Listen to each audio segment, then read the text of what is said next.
I've done a lot of solo hiking, and I'm usually very careful.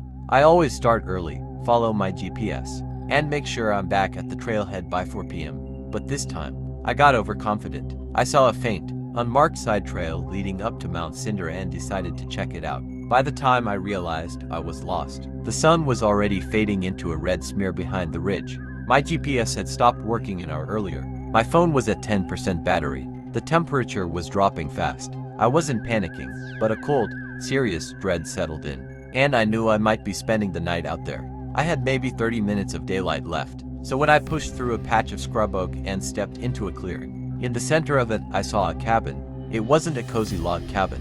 It looked like an old, cheap prefab cabin, leaning slightly like the wind had shoved it years ago. The windows were broken or boarded up. It looked abandoned, maybe even condemned, but it was shelter. And with frost coming, I didn't care who owned it. I kicked the door, and it collapsed inward with a crunch of rotten wood. Inside, the cabin was strangely clean. No furniture, nothing on the floor, except a thick military-style wool blanket folded neatly in the center of the room.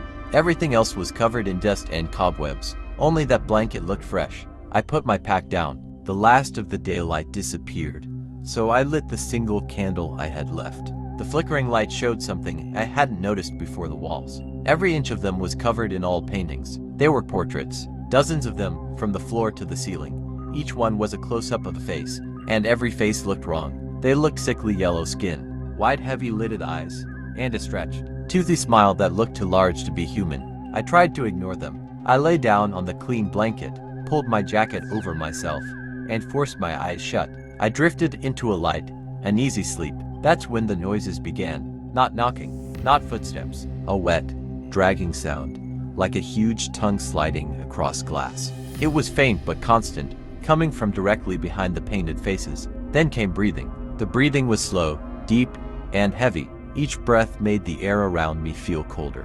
And it was getting closer. I snapped awake. The candle had burned out, leaving the room pitch black.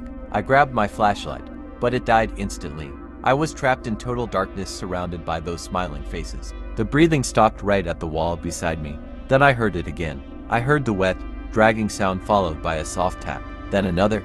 It sounded like someone testing the wall, checking how thick it was. Then a whisper came from right next to my ear. It said, "You left the porch light on for me." I screamed. I scrambled off the blanket, tripped over myself, and crawled toward the broken doorway. I didn't stop running until I hit the cold ground outside the clearing and passed out. When I woke up, the sun was rising. I was freezing, but alive. My pack was still inside the cabin, so I forced myself to go back. In daylight, the cabin looked even worse. I took a deep breath and looked through the doorway, but what I saw makes me froze. The painted faces were gone. Every portrait had been replaced by a window. Thin, perfectly framed panes of glass lined the walls at different heights, shining in the sunlight. But what made my blood run cold was the biggest window in the center, the one where the widest, creepiest smile had been the night before. In that window, I saw a reflection. The reflection was my own face, smiling too wide, too stretched, too deliberate. I realized something: the faces hadn't been watching me. Those windows had been made for me. The fresh blanket had been prepared for me, but I don't know who does that. I didn't go back inside. I didn't grab my pack. I just ran straight toward the main trail, never looking back.